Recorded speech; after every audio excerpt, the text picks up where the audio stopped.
तो देखिए आप लोग को जो है कि प्रकाश का अपवर्तन में क्या देखना है। प्रकाश के अपवर्तन में आपको बताए थे कि एक आपका क्या होगा, एक तल होगा, वो भी तल कैसा होना चाहिए बताइए, पारदर्शी तल होना चाहिए। कैसा तल होना चाहिए आपका, पारदर्शी तल होना चाहिए, जिससे कि प्रकाश भेजा जाए तो इस बार से इस पर चला जाए। हमारा कोई आपका एक तल है, यहाँ से मान लीजिए सूर्य की प्रकाश की किरण आएगा, तो आप जो परावर्तन वाले नियम जानते होंगे कि जब कोई एक तल था आपका, कैसा था तल, अपारदर्शी था, सूर्य की प्रकाश की किरण आता था और टकरा कर क्या होता था, उसी माध्यम में वापस चला जाता था। ये नियम जानते थे आप लोग। और इसके बाद यहाँ पर एक अभिलंब हुआ करता था, कहा जाता था परावर्तन के नियम में कि आपतित किरण, परावर्तित किरण और आपतन बिंदु पर खींचा गया अभिलंब तीनों कहाँ होते थे, एक तल पर होते थे। उसके बाद साथ साथ आप इसको बोलते थे आई, इसको बोलते थे आर, कहते थे कोण आई बराबर कोण आर, मतलब आपतन कोण और परावर्तन कोण दोनों आपस में क्या होते हैं, बराबर होते हैं। कुछ ऐसा ही नियम परावर्तन वाले नियम में अपवर्तन वाले ही नियम में होता है, लेकिन थोड़ा सा अंतर होता है इसका। पहला नियम तो सेम दिखेगा। यहाँ पर होता क्या है, जब यह तल पारदर्शी है तो यह तल टकरा कर वापस नहीं जाता, फिर वो दूसरे माध्यम में चला जाता, टकरा कर या ये इधर की तरफ चला आता है।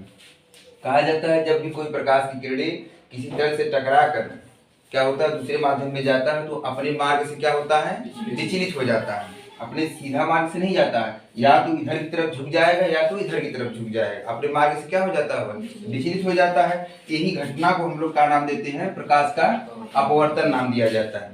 कोई प्रकाश की किरणें जब एक माध्यम से दूसरे माध्यम में जाता है तो वह अपने मार्ग से क्या होता है, विचलित हो जाता है। जब एक पूरा जो घटना हो रही है, इस घटना को क्या बोलते हैं, प्रकाश का अपवर्तन कहा जाता है। अब प्रकाश का अपवर्तन हुआ, अब इसी में आपका नियम भी बन जाता है, जैसे आपका परावर्तन का नियम बना था। नियम पहला क्या बनता है आपका, कहा जाता है कि यहाँ पर हम इस पर एक लंब खींचते हैं, जिसका नाम हम लोग देते हैं क्या, अभिलंब नाम देते हैं। क्या नाम देते हैं, अभिलंब नाम दिया जाता है। ये अभिलंब हो गया, और इसको आप जानते हैं, इसका क्या नाम है, आपतन बिंदु नाम है।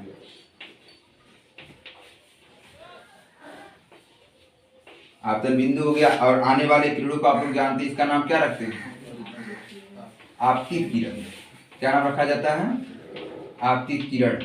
और जो ये यहाँ से अपवर्तित होता है उसको क्या बोलते हैं, अपवर्तित किरण।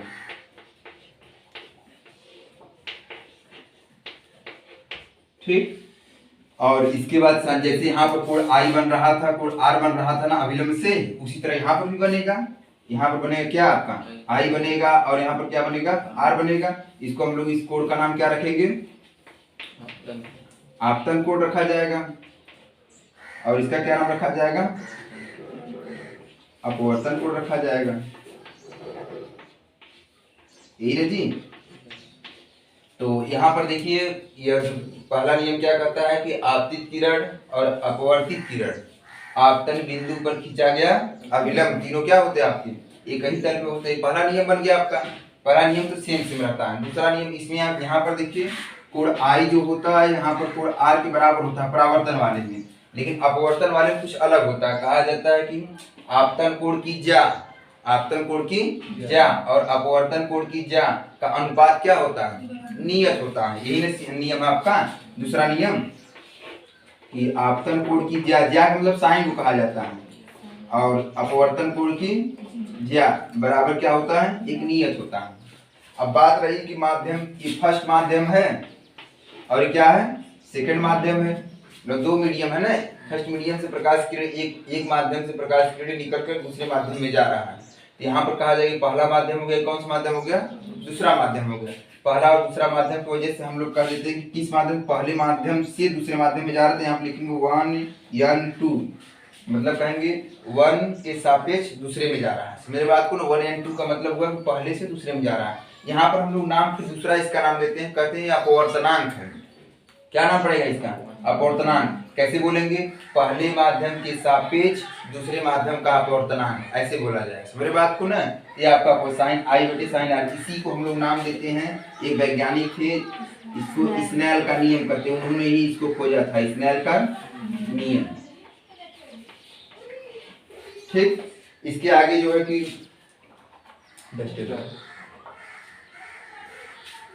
इसी पे देखिए, इसके आगे हमने आपको बताया था कि यहाँ पर आप जो है कक्षा 10 में कुछ पढ़े होंगे इस तरह का, इसे 1n2 लिखते थे, या तो ऐसे ANG, कुछ याद करिए पुरानी बातें आप लोग। ANG बराबर होता क्या है, ENG बटे NA लिखते थे इस तरह का, ऐसे करके पीछे से लेते थे आगे, या तो हम लोग GNL लिया जाए, हो जाता था NL बटे ENG, पीछे वाले को ऊपर लिखते थे, फिर इधर वाले को नीचे लिखते थे, इस तरह के लिखते थे हम लोग।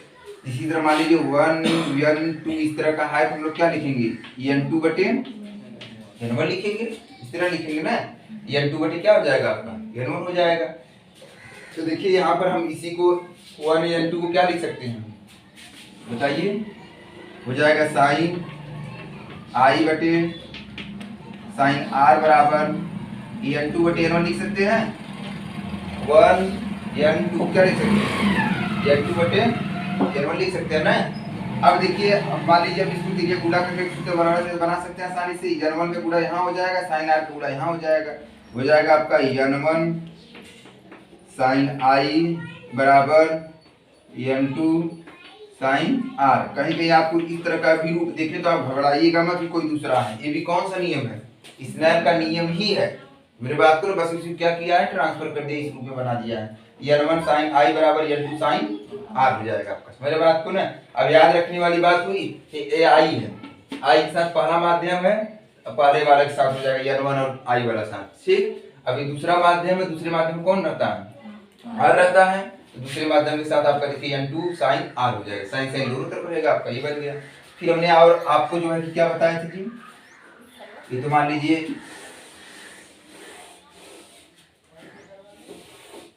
ये हो गया आपका। इसके बाद जो है कि आपका क्या था,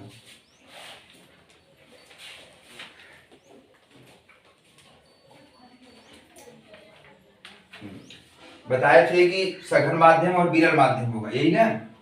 जब आपका विरल माध्यम से किसमें जाएगा प्रकाश की किरण, सघन माध्यम में।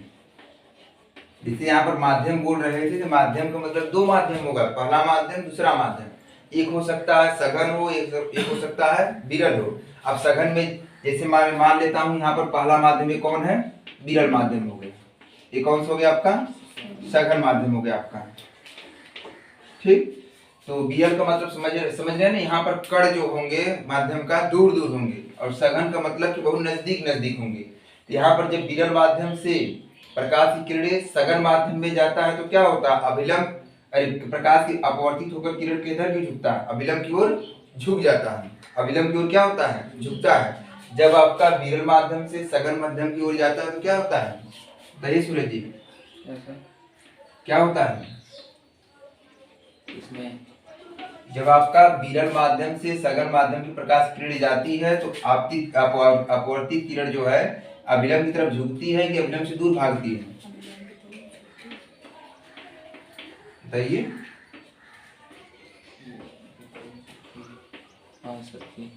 अभिलंब की ओर क्या हो जाएगी, झुक जाएगी ना।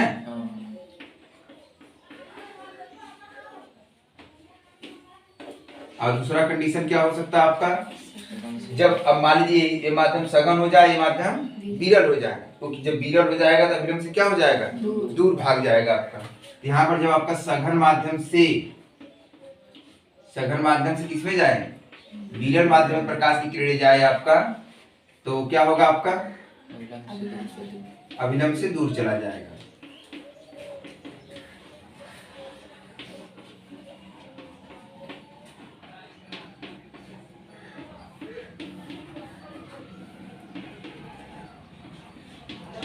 ये आपको हमने जो है कि बताया थे, यही ना जी।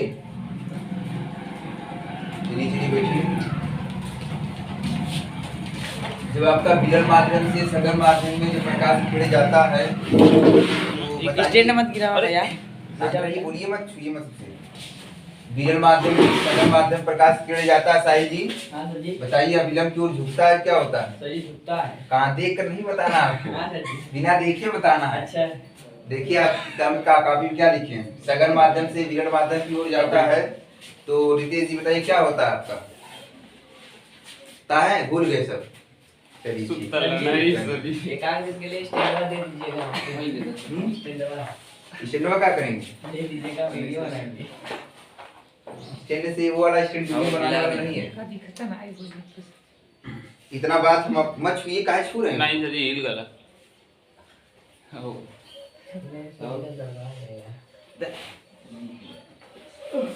ठीक आहे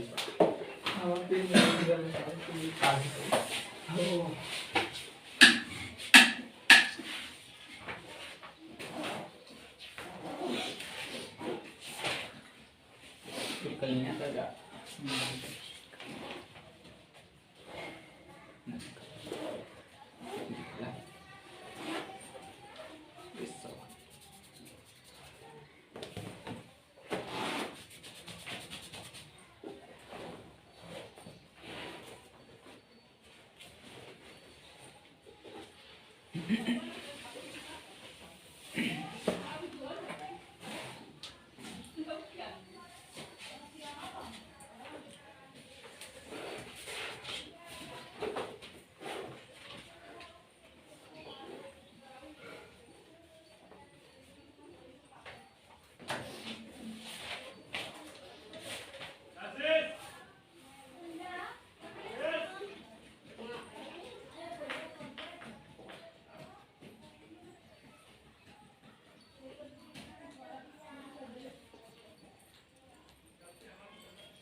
हो गया?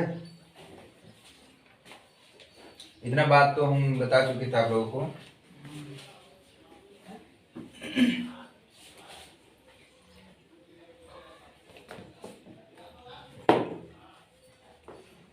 ये सब पुरानी बातें हैं, आपको याद रखना है सब। जो भी पूछेगा नहीं, लेकिन ये सब जानते रहेंगे तो अगला आपको समझ में ज्यादा आएगा। पारसी विस्थापन पढ़ना आप लोगों को?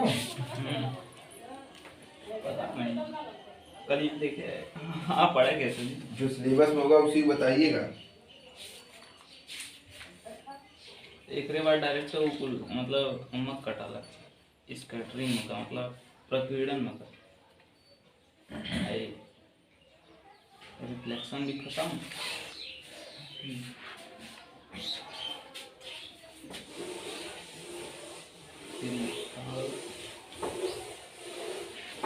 दृष्टिगोचर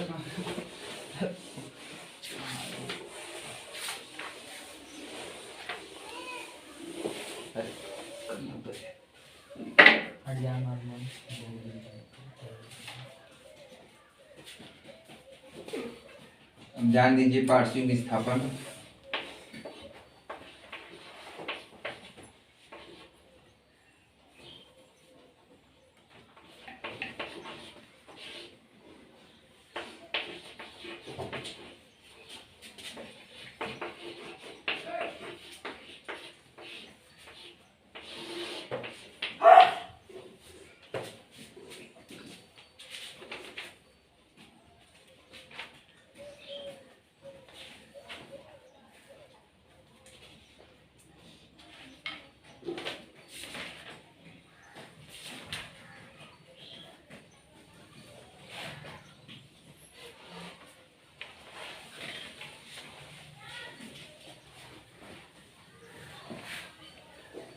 सवाल लिखिए। जल का अपवर्तनांक 1.3, जल का अपवर्तनांक 1.3 तथा कांच का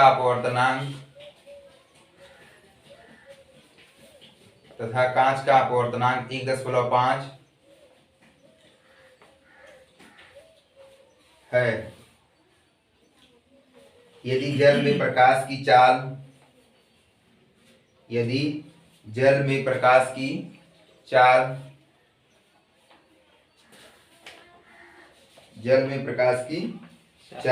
2.25 गुणित 10⁸ 2.25 गुणित 10⁸ मीटर प्रति सेकंड है, तो कांच में प्रकाश की चाल कितनी होगी।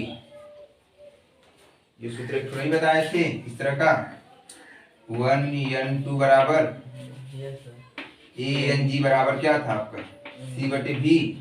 इसी वाले सूत्र पर लगेगा ANG बराबर C/V लगाइए।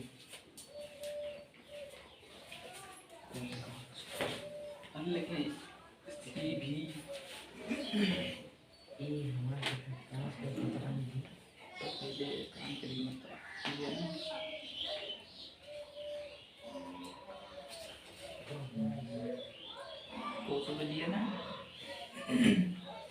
कांच में का वाला अरे ग्लास दिया गुलाब जामुन तो स्टील वाला था पीछे आओ मतलब आगे को तेज देखा बैठा नहीं हाँ ये बात सही है।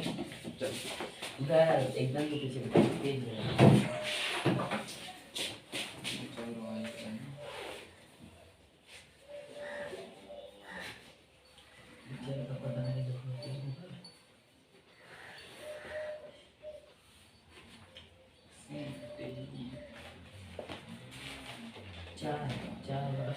बेटा समय ये तो कैमरा पर दिखावा कि हमने स्टूडेंट है ये मैं तेरी दिक्कत इन साइड तो समझे मैं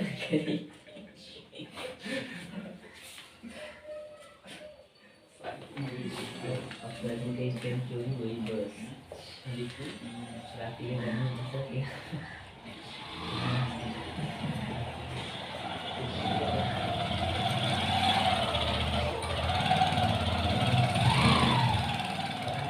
बुढ़वा वैसी तलिया गाड़ी के बाहर आ गए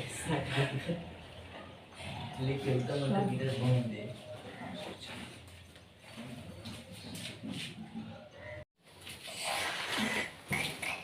अब देखिए पार्श्विक विस्थापन के बारे में समझिए क्या है। मतलब विस्थापन कितना हो जाता है अपवर्तन के बाद।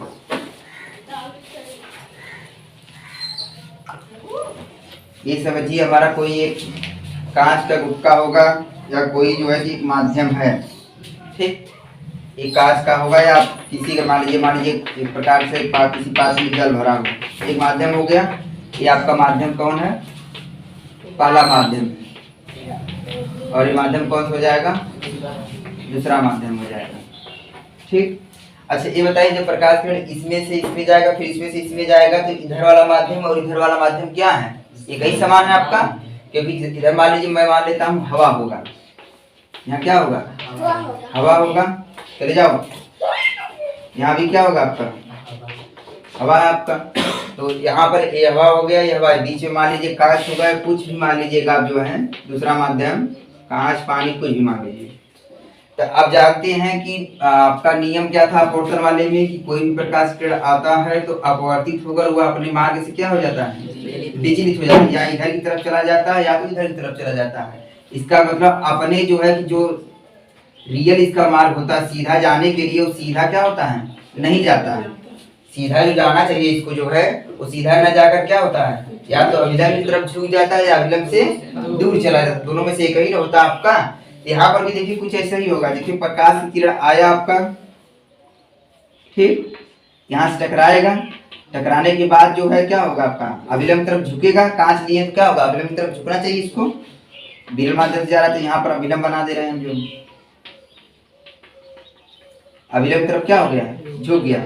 लेकिन इसका रियल जो है क्या नाम है, इसका रियल जो है आपका ये है, देखिए ये इसका रास्ता में है, इसका रास्ता सीधा वाला होना चाहिए, लेकिन ये क्या होगा अपना अब मार्ग से विचलित होगा क्योंकि अपवर्तन की घटना हो रही है, यहाँ पर विचलित हो गया, ये सीधा जाएगा आपका इस तरह से,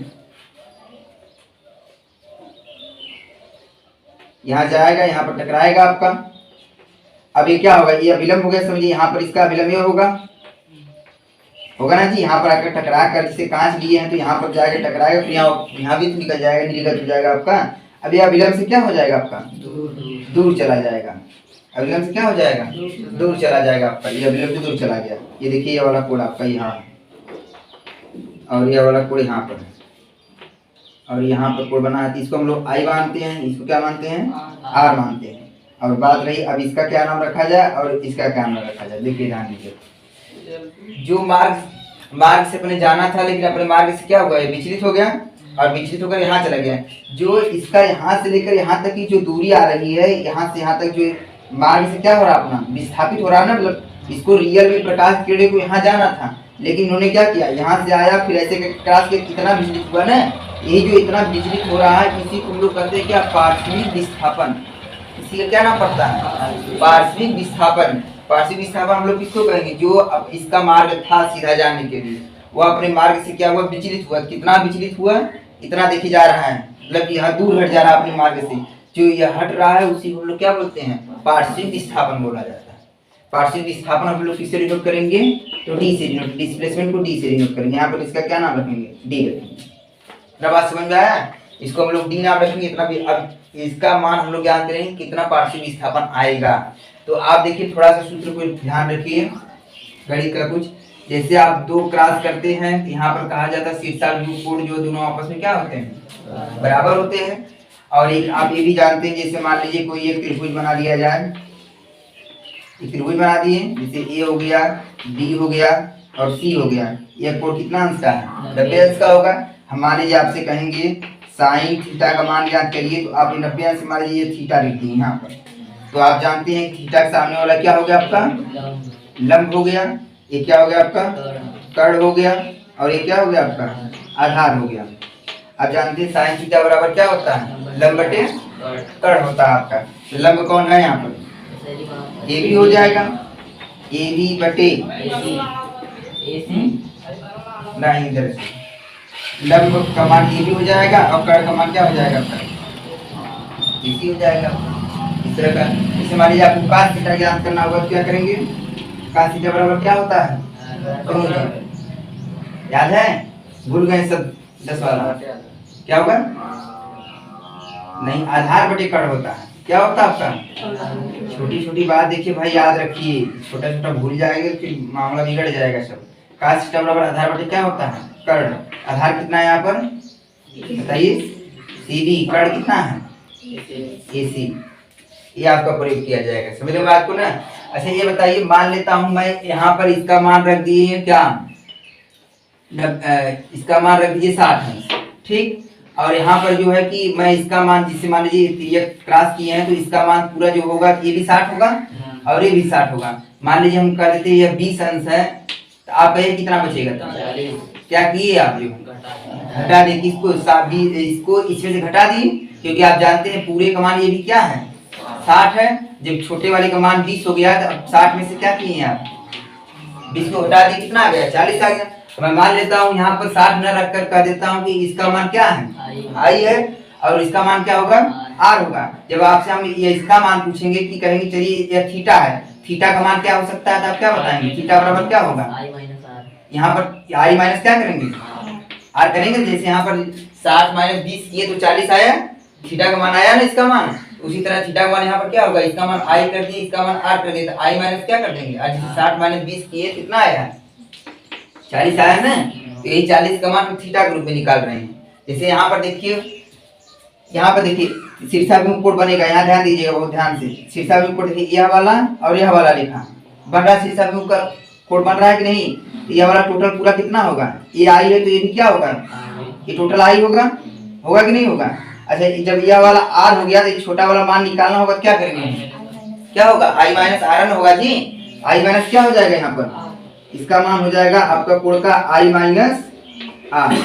ये बात समझ में आया इतना ना, कैसे आई माइनस आर की समझ में आया कि नहीं। यहाँ पर शीर्षाभिमुख का कोण बन रहा था, ये आई था, तो ये भी टोटल पूरा क्या हो जाएगा, आई हो जाएगा। और छोटे वाले का मान आर रखे हैं, जब इसका मान ज्ञात करना होगा मुझे, आई माइनस क्या हो जाएगा, आर हो जाएगा। अच्छा इसका नाम दे देते हैं कुछ, जो है मैं मान लेता हूँ ये P है या Q है, मतलब PQ किरण आया आपका, और यहाँ पर रख देते हैं QR और इसका नाम S रख देते हैं, सबका नाम ले लिया जाए आपका, ठीक। P और इसका नाम दे देते हैं हम क्या,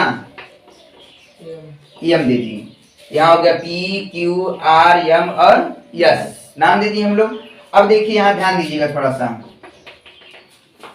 फिगर को समझ जाएंगे तो सारी बात, कितना मिटा दे सबको, समझ में आ गया सब।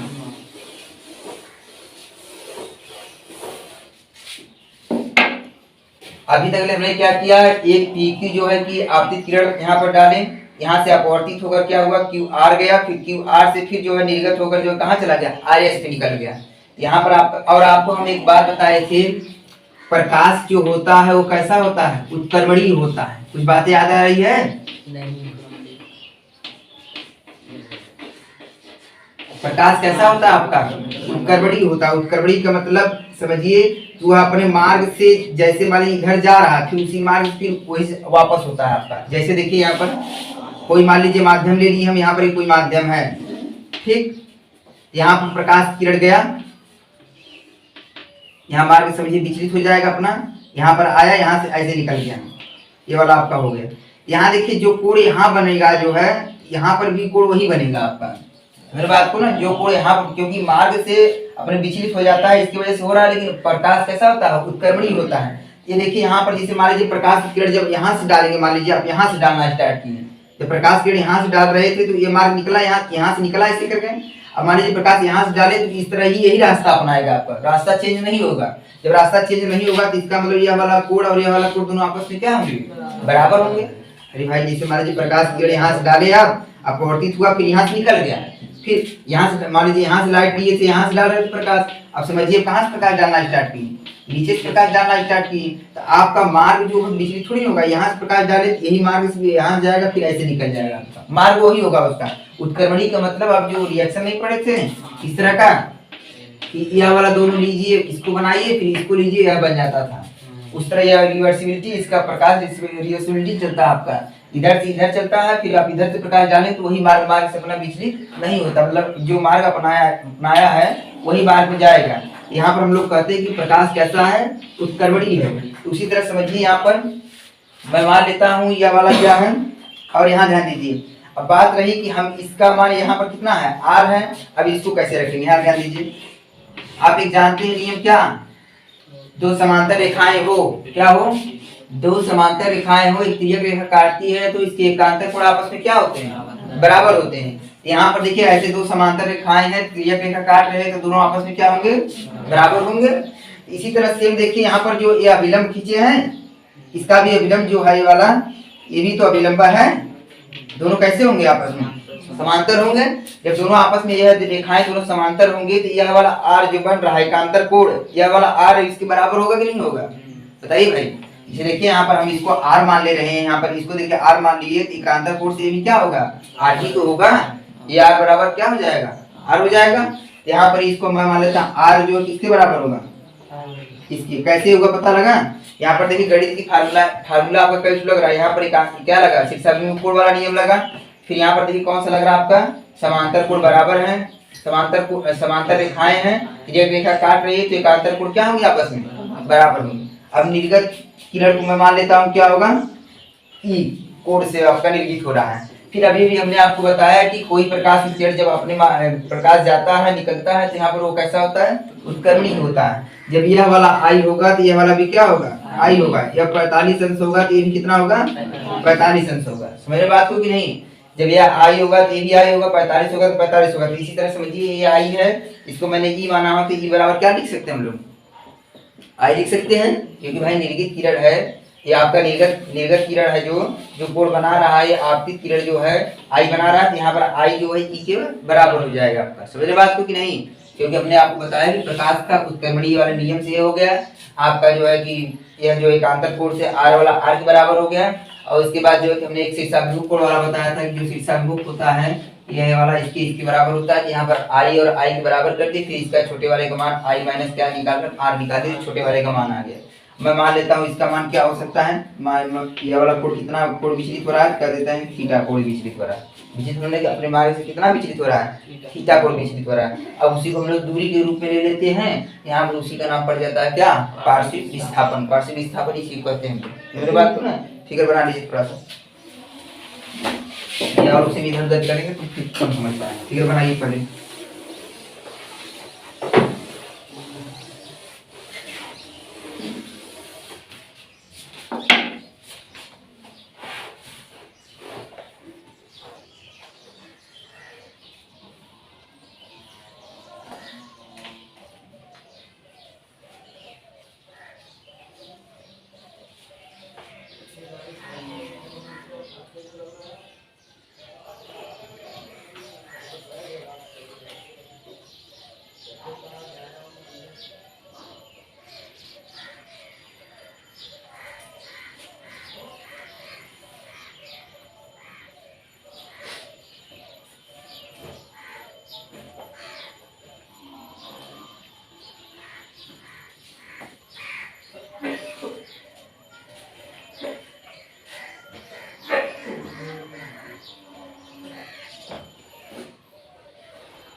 फिगर समझ में आया कि नहीं पूरा?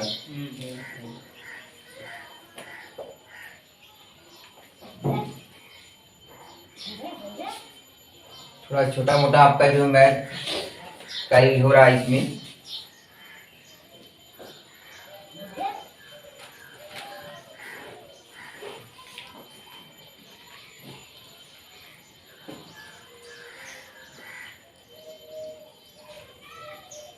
ठीक है, ये वाला समझ में आया नहीं? आई जो है ई के बराबर नहीं समझ पा रहे हैं, मैथमेटिकल से प्रूफ करें इसे। कैसे हुआ देख लीजिए थोड़ा सा।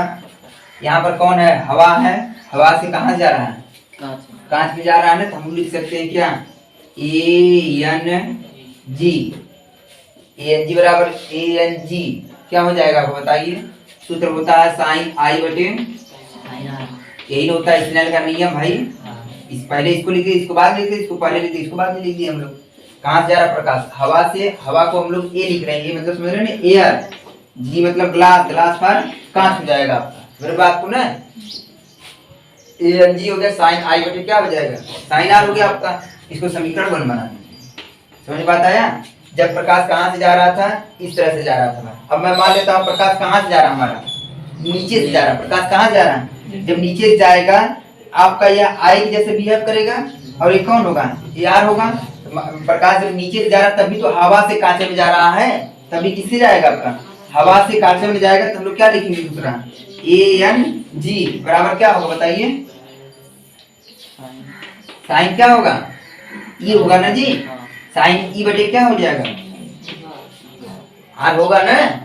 जब नीचे से प्रकाश जाए, मान लीजिए यहाँ से प्रकाश जाने लगा, हवा से कांच में जाएगा तो आई जैसे ए बिहेव करेगा, ई आर हो जाएगा। तो यहाँ पर साइन आई का स्थान में ई आर ई लिख दिए, और साइन आर हो गया साइन ई बटे साइन आर हो जाएगा आपका। यहाँ पर अब समीकरण नंबर 2 बना दीजिए। यहाँ पर कह दीजिए प्रकाश क्या है? उत्क्रमणीय होता है।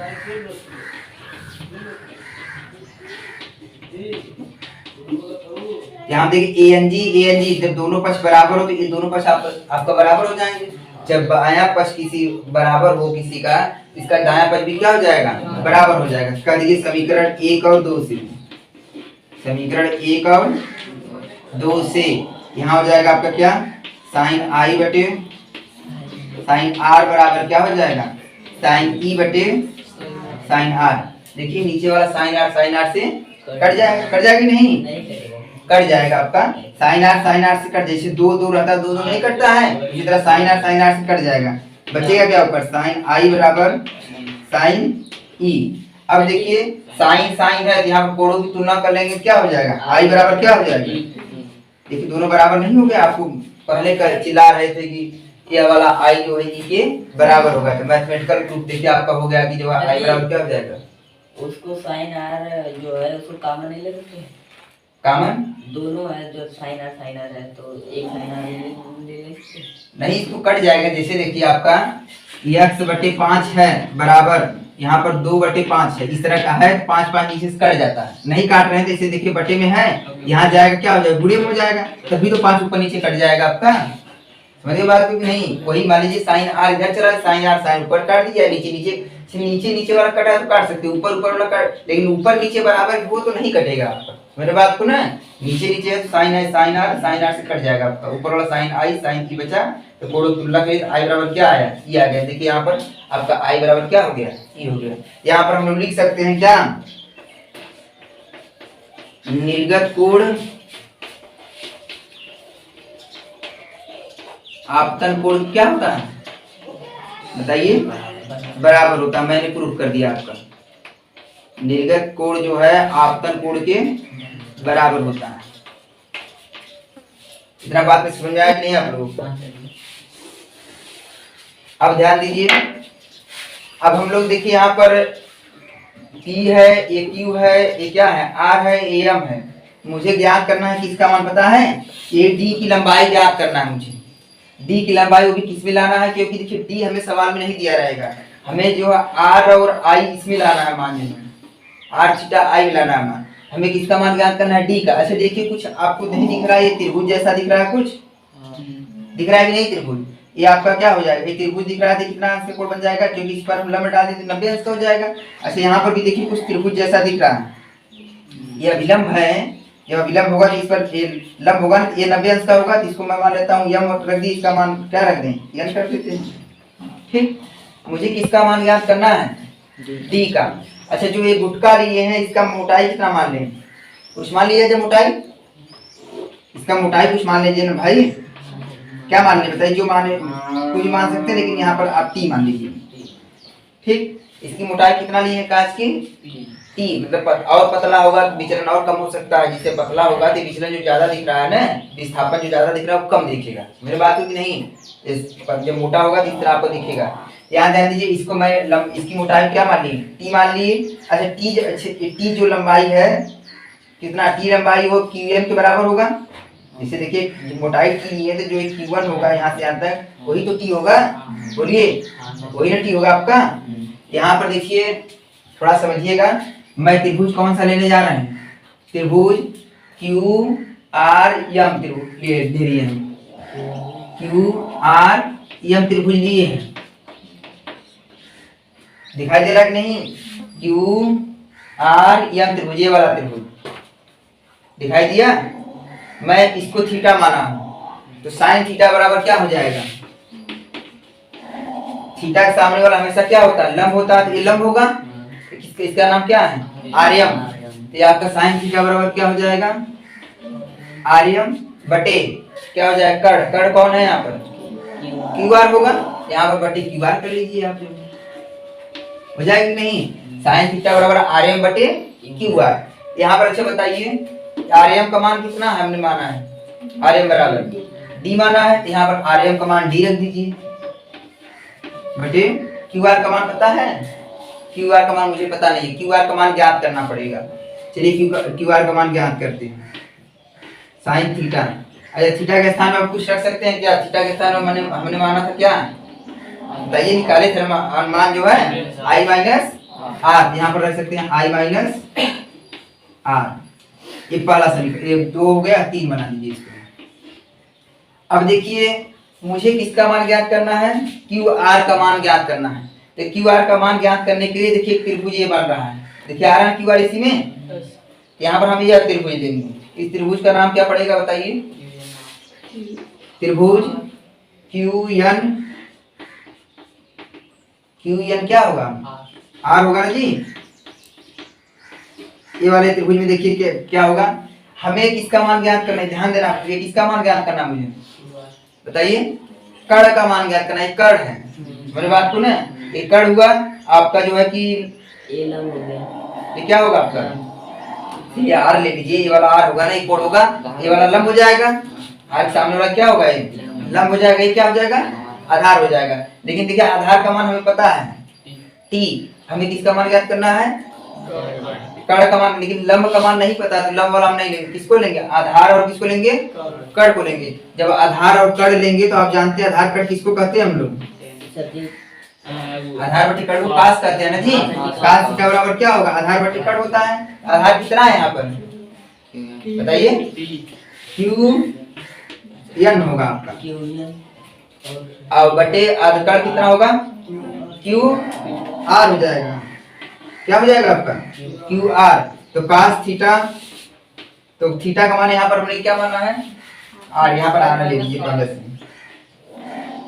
तो क्यू एन का मान क्या हो जाएगा, देखिए Q1 का मान जो है ये वो कौन है, T तो है, Q1 बराबर क्या हो जाएगा आपका, T हो जाएगा, और QR का मान नहीं पता, QR रहने दीजिए। अब हमें देखिए यही QR का मान निकाल कर यहाँ पर रखना है, मुझे QR का मान निकाल लीजिए यहाँ से, क्या हो जाएगा QR का मान, QR बराबर यहाँ चला जाएगा, ये वाला यहाँ चला जाएगा, T बराबर क्या हो जाएगा, T बटे कासा, QR को ऊपर कर दिए, इसको यहाँ कर दीजिए, QR बराबर T बटे क्या हो गया आपका, कास R हो गया।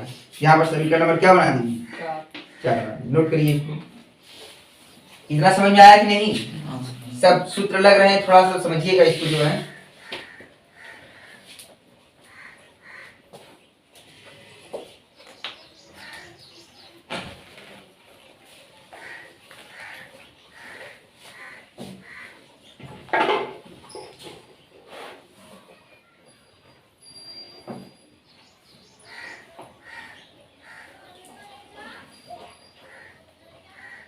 नोट कर लीजिए, एक बार फिर बता देंगे, समझ में आ जाएगा।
हो गया।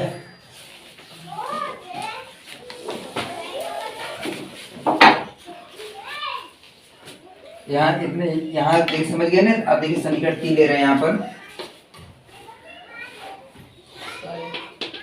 साइन आई माइनस आर बराबर क्या है, डी बटे क्यू आर है ना।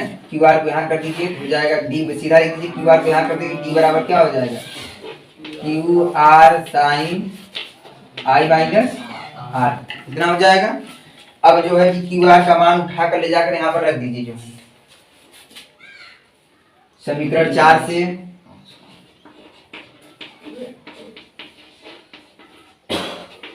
क्यू आर का मान रखने पर यहाँ हो जाएगा डी बराबर, क्यू आर का मान कितना है, टी बटे कास आर, यहाँ हो जाएगा टी बटे कास आर, और साथ साथ कौन है, साइन आई माइनस आर। ये आपका क्या होगा, विस्थापन होगा। डी बराबर क्या है, डी बराबर T sine I minus R बटे कास आर। ये पूरा कंप्लीट आपका ये पार्शियल विस्थापन इतना होगा। आपको आई का मान पता होगा, आर का मान पता होगा, टी का मान पता होगा, तो पार्शियल विस्थापन निकाल सकते हैं। मेरे बात को ना नोट कर लीजिए, कंप्लीट हो गया आपका पार्शियल विस्थापन।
नोट कर लीजिए।